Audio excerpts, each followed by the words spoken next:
Nation against the Holy Covenant. So shall he do. He shall even return and have intelligence with them that forsake the Holy Covenant. If you remember the order, no? Yung pagkakasunod-sunod, Babylonian. Babylonian Empire, followed by the Persian Empire, followed by Grecian Empire, and the Roman Empire. So lahat po yan, the kingdom of the Gentiles, fulfilled lahat. Ngayon, habang binabanggit dito sa chapter 11, yung mga kaganapan between Egypt, na Ptolemy and the Seleucids, habang binabanggit dyan, sumingit naman itong Roman Empire. Kasi malapit lang matapos yung panahon ng Greek Empire. At nagsisimula naman ang pag-angat ng Roman Empire. Ganyan yan Pagka malapit ka na matapos, medyo mahina ka na. At yun naman susunod, yun naman ang palakas. Diba? Pag matatapos ng period ng Greek Empire, medyo mahina ka na. Tapos, yung susunod, yun naman ang mababanggit na palakas. Kaya pagdating din sa verse 30, yung the ships of Shittim, that refers to the Roman Empire, At medyo hinaharas na itong Greek Empire, particularly the Seleucids. For the ships of Shittim shall come against him, therefore he shall be grieved, and return and have indignation against the Holy Covenant. So shall he do. He shall even return and have intelligence with them that forsake the Holy Covenant. And arms shall stand on his part, and they shall pollute the sanctuary of strength, and shall take away the daily sacrifice, and they shall place the abomination that maketh desolate. Actually, ito po ay time na ng pang-apat na Seleucus. Fourth of the Seleucids, refers to Antiochus Epiphanes. Ito si Antiochus Epiphanes, historically speaking, he lived at yung kanyang mga activity of lawlessness, activity of destruction, activity of pollution, lahat yan nabanggit in detail, at lahat yan naganap. Because when he came to, when he was in Jerusalem, medyo parang nasisira diskarte niya dahil sa mga Romans, ang pinag-ilitan niya yung temple. He desecrated the temple, he offered it to Jupiter. And instead of offering the animal sacrifice of the Jews, doon sa altar, ang in-offer niya ay baboy. Kaya yan ay matinding no. Hindi po pwede yan sa mga Israelita. Bawal na bawal sa kanila, baboy. Ang ginawa ni Antiochus Epiphanes, kinatan yung baboy, yung dugo, yun ang itinahin dun sa altar. And he offered the temple of God to Jupiter. Isa sa mga Diyos ng mga Greeks. So he desecrated. So, lahat yan hindi pa nagaganap. Nape-predict na po yan ni Daniel. It was already shown to Daniel. Kaya nga maraming nagdududa dito sa book of Daniel. Paano magagawa ni Daniel yan? Ilang taon niya bago pa maganap, sinasabi niya na ganito mangyayari. Pero nung nagaganap na kapatid, sila, medyo naniniwala na. And yet, there are still many things in the book of Daniel na hindi pa ho nagaganap. Sana niyo po itong pangalan Antiochus Epiphanes, this will stand out. Mag-i-stand out ito Bakit pa mga kapatid? He will be the figure of the what? He will be the figure of the Antichrist. Kasi marami sa mga ginagawa ni Antiochus Epiphanes kaparalel itong ginagawa ng Antichrist. At hindi lang kaparalel. Diretso, yung mga gagawin ng Antikristo, binabanggit na rin po, habang binabanggit sa Antiochus Epiphanes, actually, yung activity na yun, gagawin pa ng Antichrist yan sa 7 years tribulation. Kaya doon yung makikita na itong si Antiochus Epiphanes, he was used, although he is a historically true person, he was used as a figure of the Antichrist. Kamukha lang ng King of Tyre. Yung King of Tyre, sino yung nire-represent niya, pinipigure niya? Sa book of Ezekiel and the book of Isaiah. Sino ba? Satan. How art thou fallen, O King of Tyre? Pero habang binabasa mo yung sinasabi ng sa King of Tyre, parang sinusukarang nilabanggit, di ba? So, although existing talaga yung mga hari ng Tiro, pero habang ina-analyze mo, pag-pinpoint mo na hindi talaga King of Tyre ang tinutukoy. It mentions something else. The same thing is true with Antiochus Epiphanes. While Antiochus Epiphanes is historically true, meron siyang activity of lawlessness sa bansang Israel. And yet, mababasa mo na, meron mga ginagawa sa Antiochus Epiphanes na hindi naman niya ginawa during this time. Like the breaking of the covenant at the middle of the 7 years of the week. Na mangyayari lang niya sa 7 years tribulation, na fulfill niya ay ang Antichrist. Kaya doon yung malalaman na Antiochus Epiphanes was used as a figure for the Antichrist. Lagi lang mga gagawin niya, hindi dito sa panahon ng mga Seleucus, kundi sa future pa. Ano? Tanda ko nila, the book of Daniel is a prophetic book. Marami sa mga nabanggit dyan, fulfilled na in detail, at marami ay mapupulfill pa lang. Kaya, ito ang aklat ng Daniel, ito po yung kalimitan ginagamit ng mga mahilig mag-predict. Ano bang balita? Sino magbabasa ng diyan? Ano balita ba? Sa founder ng ano? November ulit. Sa October 21. Nag-pospone kasi sa mga panahon. October 21. Ang alibayata nila, actually, ang counting niya, sisimula ng May 21. Di ba sisimula yun? Yung sabi nila, doomsday na. Ngayon, kumapya sila. Actually, doon mo sisimula yan tayo nyo. Alamit-lamit na. Pero, imagine mo yung kahihiyan, no? Ang kalimitan ginagamit mo nila is the book of Daniel in their computation. Particularly yung 70 weeks. Kasi nga, historically accurate yan, 7 weeks na yan. Refers to 490 years. 490 years. Okay? So, let's continue. Verse 32. And such as do wicked deeds against the covenant shall be corrupt by flatteries. But the people that do know their God shall be strong and do exploits. And they that understand among the people shall instruct many. Yet they shall fall by the sword and by flame, by captivity and by spoil many days. Now when they shall fall, they shall be opened up with a little help, but many shall cling to them with flatteries. And some of them of understanding shall fall, to try them and to purge and to make them quiet, even to the time of the end, because it is yet for a time appointed.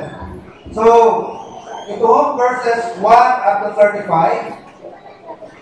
Yung verse 2 refers to Persian kings. Verses 3 and 4 is Alexander the Great. Verse 5 is about the Ptolemies of Egypt. And then verses 6 to 35 about the events na magta-transpire between Egypt and Syria, the Seleucids.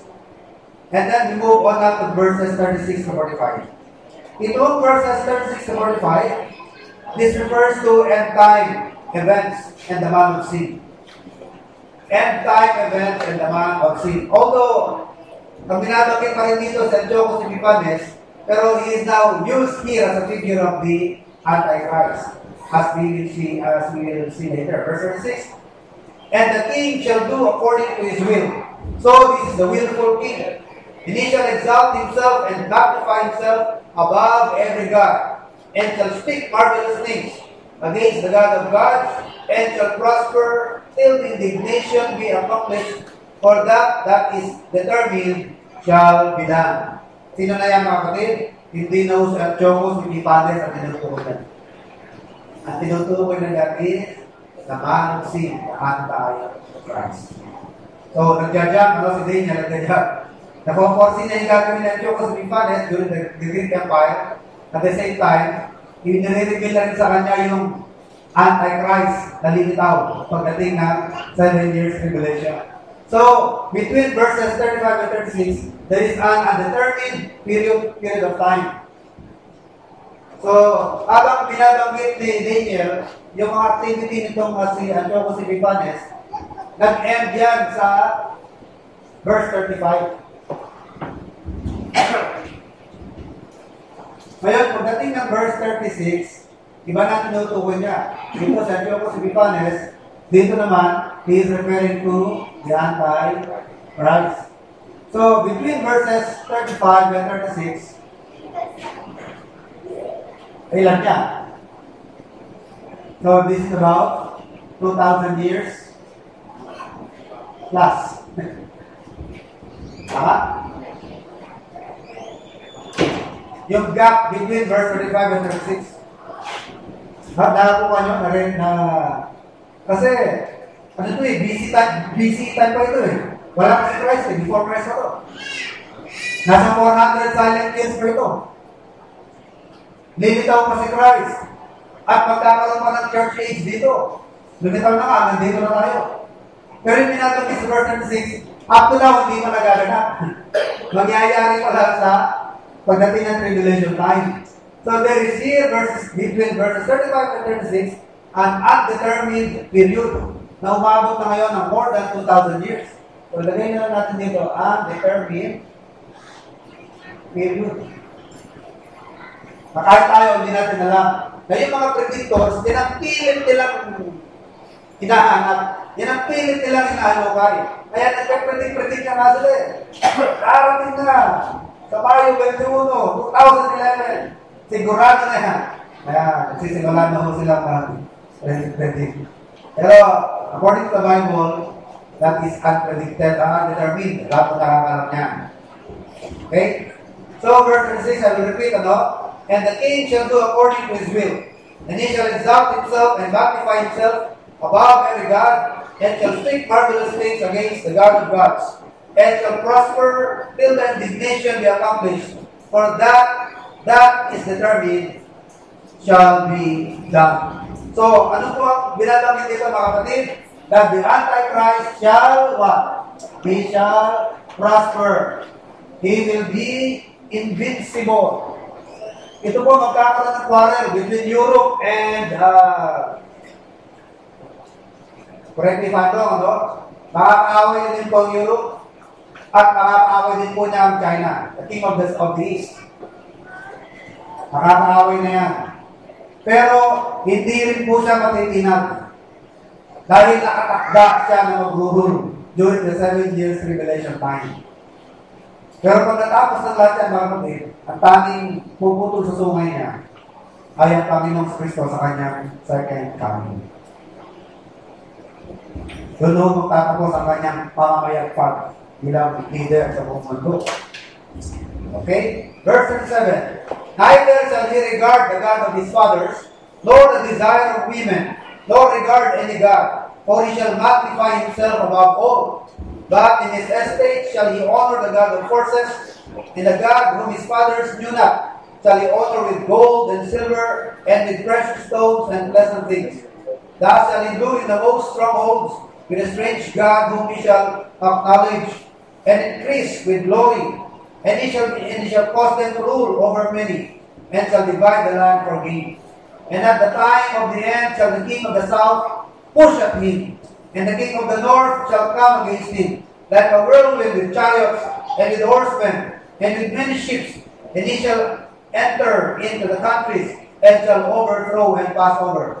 He shall enter also in the glorious land, and many countries shall be overthrown. But these shall escape out of his hand, even Edom and Moab, and the chief of the children of Ammon. He shall stretch forth his hand also upon the countries, and the land of Egypt shall not escape. But he shall have power over treasures of gold, and of silver, and over all the precious things of Egypt, and the Libyans and the Ethiopians shall be at his steps.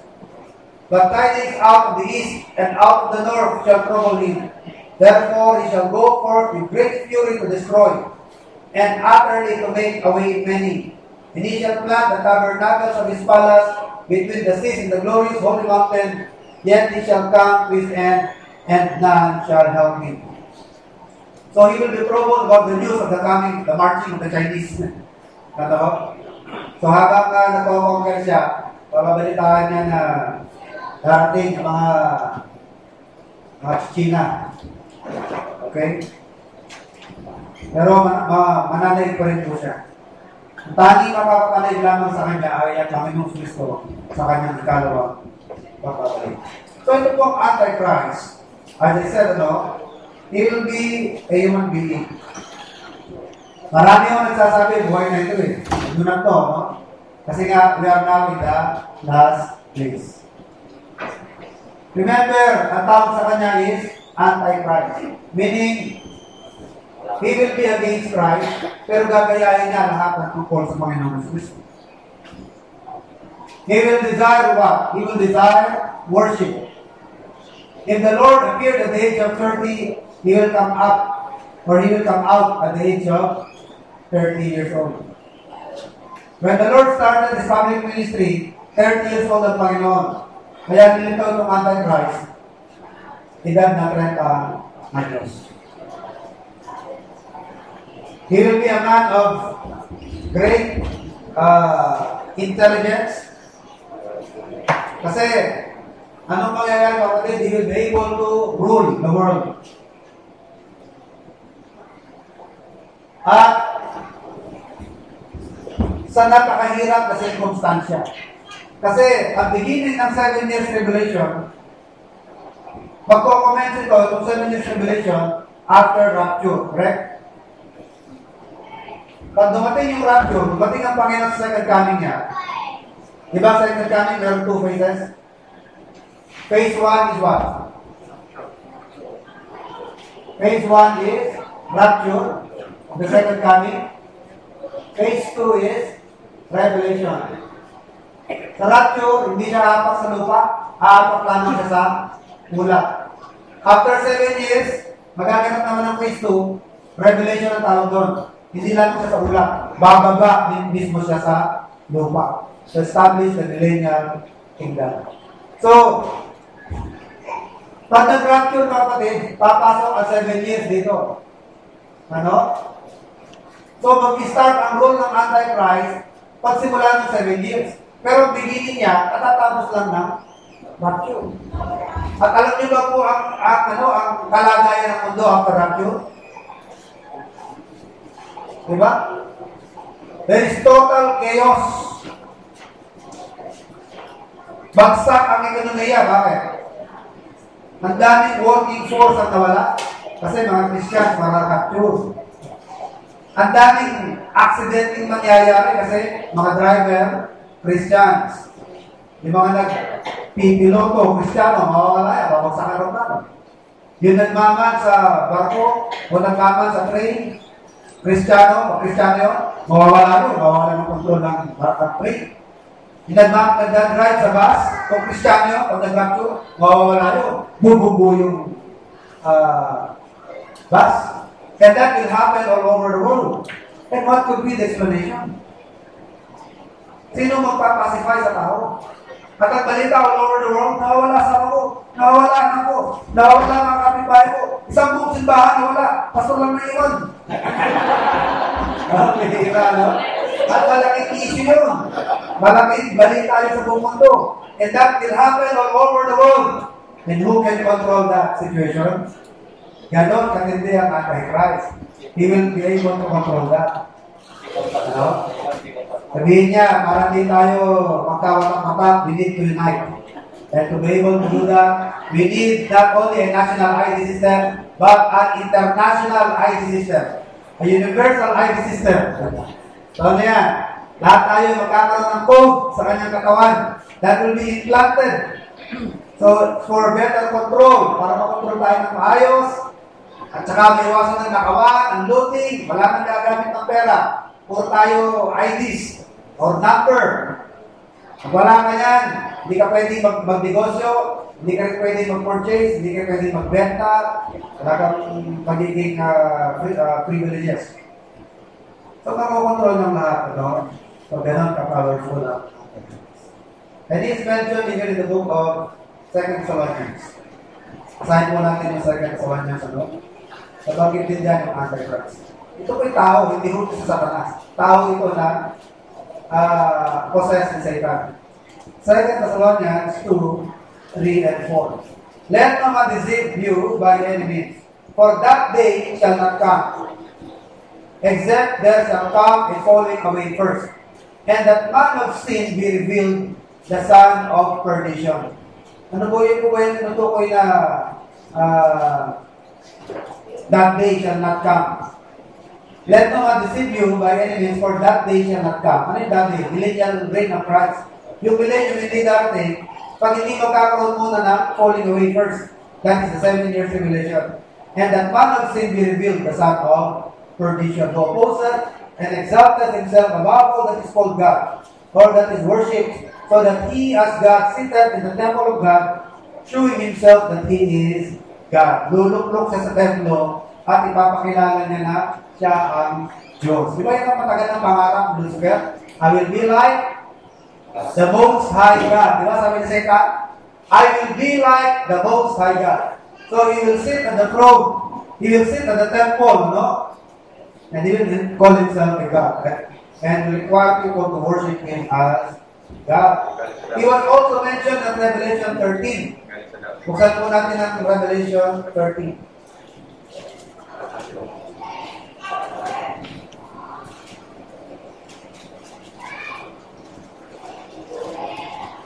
Revelation 13, 1.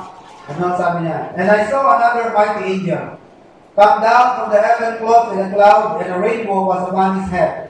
And his face was as it were, tama ba po? 13. 31. And I stood up upon the sun of the sea, and saw a beast rise up out of the sea, having 7 heads and 10 horns, and upon his horns 10 crowns, and upon his heads the name of blasphemy. And the beast which I saw was like unto a leopard, and his feet were as the feet of a bear, and his mouth as the mouth of a lion. And the dragon gave him his power, and his seat, and great authority. And I saw one of his heads as it were wounded to death, and his deadly wound was healed, and all the world wondered after the beast. Mamatay ito pansamantala. Kaya lalo silang sasamba sa kanya kasi siya mabubuhay. And they worship the dragon which gave power unto the beast. And they worship the beast, saying, who is like unto the beast, who is able to make war with him? Then there was given unto him a mouth speaking great things and blasphemies, and power was given unto him to continue 40 and 2 months. Ilang taon niya? 3.5 years? 40 and 2 months. So, the remaining pa, naka 7 years. And he opened his mouth in blasphemy against God, to blaspheme his name and his tabernacle, and then to dwell in heaven. And it was given unto him to make war with the saints, and to overcome them, and power was given him over all kindred and tongues and nations. Yung saints dito, ito yung mga ayaw patatak. Yung ayaw tanggapin yung 666. And he will overcome. Why? He will make all these people headless. Ito mga saints na ito will become what? Headless. Lahat sila ay pugo-tulo. Kaya, mas masarap masave ngayon na. Kesa sa tribulation kayo masave, matatanggalan ng ulo ang mga masasave sa tribulation. Verse 8, and all that dwell upon the earth shall worship him whose names are not written in the book of life of the Lamb slain from the foundation of the world. And if any man have an ear, let him hear. He that leadeth into captivity shall go into captivity.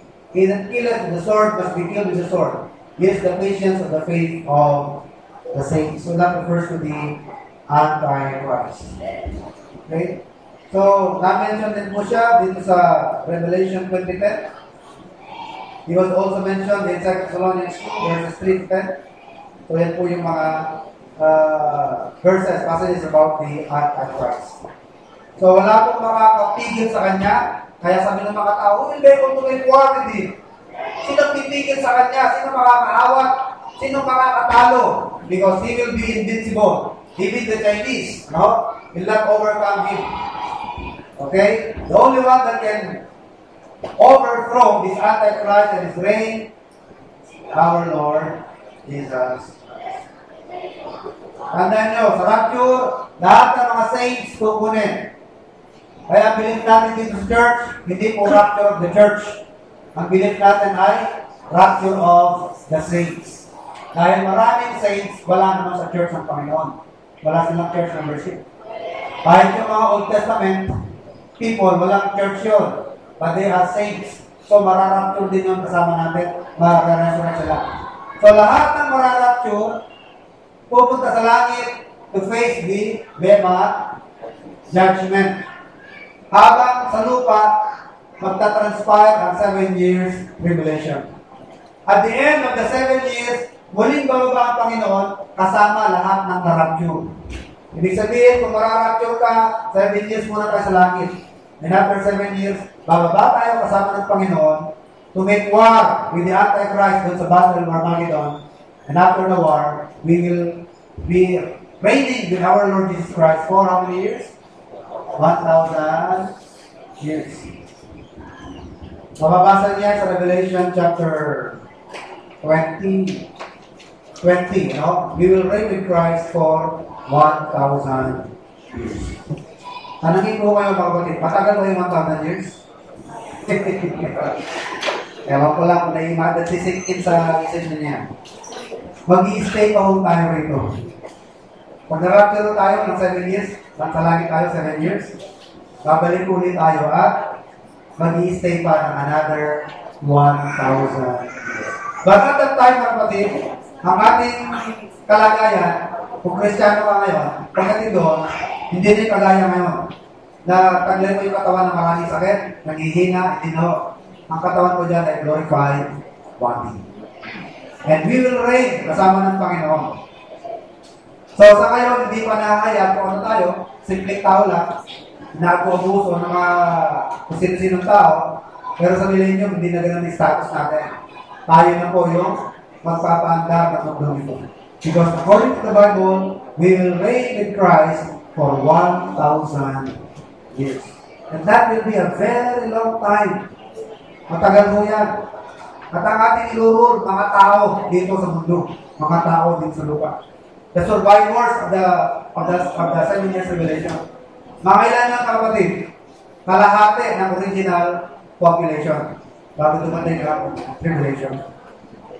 Kung mag-rapture, 7 billion ang population, pagpasok sa millennium, ang patitirang population doon, 3.5 billion na tao. Ang ating ilurul.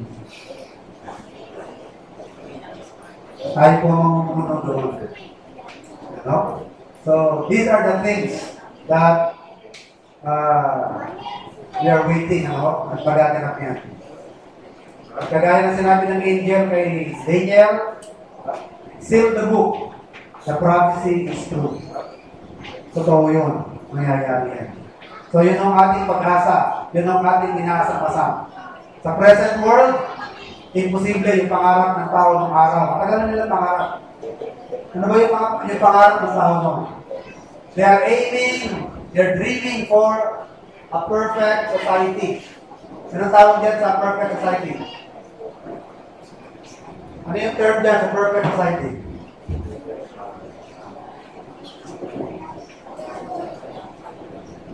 Narinig na yung term na yan? Utopia, di ba? People are dreaming for a utopia. Utopia is the perfect society. Matagal na pinapangarap ng tao. Pero sa atin lang magaganap yan. Dating mo ng millennium.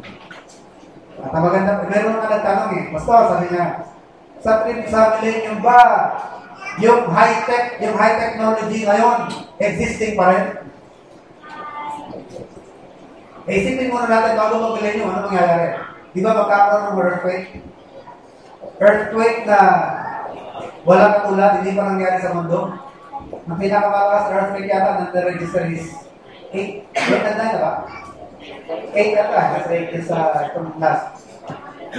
Lumiba ang mga nuclear reactor.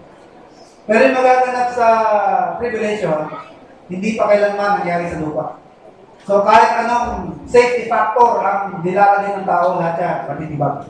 Baka walang building na matitirang. Mas safe pa nga rin yung mga high-rise eh. Yung mga medium rice, magigiba talaga yan. Yung high rice, matitibay pa yan. Pero lahat yan, magigiba. Pero palagay ko mga kapatid, there will be no need for high technology. Kasi sa millennium, there will restore yung Edenic condition. Ano ba yung Edenic condition? Edenic condition, environment will be perfect. The temperature is okay, walang decomposition, walang pollution, mahabo ang lahat. Diba, according to the book of Isaiah, during the millennium, the child will play with the serpent, the lamb will play with the lion, and the lion will eat straw like the ox. So, ano yan? Edenic condition, i-restore sa millennium. Ano? So, yan po ang mundo na ating inaantay. At yan po ay magkatagal sa looban ng 1,000 taon. So, okay lang, no? Kung ano nangyayari kayo, okay lang yan. Hindi naman ganyan parate. This present time, this present moment, this present condition, all these things shall come to pass. At ibabalik ng Panginoon yung Edenic time. Kaya kung nag-curious tayo, namimiss natin, kung kaya pa namin Adam, na namimitas lang ng prutas. Ang rosas, walang tinig. Di ba tinig, lumitaw lang after the curse? Tama? Thorns and thistles shall give you. Pero before the fall, walang thorn. Ano kaya ang kalagayan, nakakain ka, ang kakainin mo dyan lang. Ngayon, kahit anong abono mo, mamamatay pa. During Edenic time, wala kang ginagawa, tuloy-tuloy yung prutas. Tuloy-tuloy yung luma. Ngayon, kahit anong gawin mo pag-halaga, mamamatay ang halaman mo. So, nakakamiss yung magkaroon ng period of time na walang resistance ang lupa because the curse will be removed. Alisin ng Panginoon yung sumpa dito sa lupa nito. So, kaya, pray natin, Lord, how long? Kailan kaya yun? Sana ay mangyari na. No? Kaya, ang mensahe sa ating lahat, kapatid, huwag tayo masyadong mahilag sa mundang ito. Huwag tayo masyadong mafocus sa mundang ito dahil iiwan naman natin lahat. So, huwag tayong preoccupied of the things of this world. Huwag tayo masyadong ma-obsess sa mundang ito because we will leave everything behind at magigiba naman na lahat. And God will give us the real world that He has prepared for us. Yung mundo na hindi na ulit existence. Tayo kita mo yun, tayo yung magbukas sa ating panalangin. Our Heavenly Father, we thank you for the things that we have heard this morning. Salamat naman sa inyong mga pangako na tuloy po namin inaalaala at pinagugulay-gulayan which strengthens us, mga pangako na bibigay ng lakas ng loob, encouragement sa amin naman na patuloy matiling tapat hanggang sa inyong pagpapalay. Sana hindi kami overcome ng mga circumstances sa paligid, ng mga problems na seemingly walang solution. However, we can be able to look beyond this present world and look for the better world that you have prepared for us. And we pray that na mga bagay nito, aming inaantay, will be able to help us to live our lives joyfully from day to day. And we will become a good testimony to the people around us sa nakikita nilang joy, stability sa amin, sa kabila ng mga personal discourse. As we continue, God, in our services today, kayo pong pala muna, pati sa mga gawain sa mga lugar, kayo pong mataas. Kumilos mga kayo sa mga puso ng bawat isa ng mga ito, lalong-lalo na sa mga walang kapaligtasan. Natin, sa alam ng Panginoon Jesus. Amen. Kung mga verses, at may tuloy, tawakin natin natin.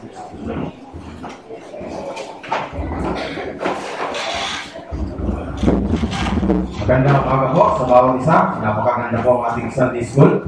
Karagdagan ng kaalaman po sa buhay po natin. At hindi po tayo mag-alala sa mga bawat nangyayari po sa bansa po natin. Lalo na po yung mga pag-discourage po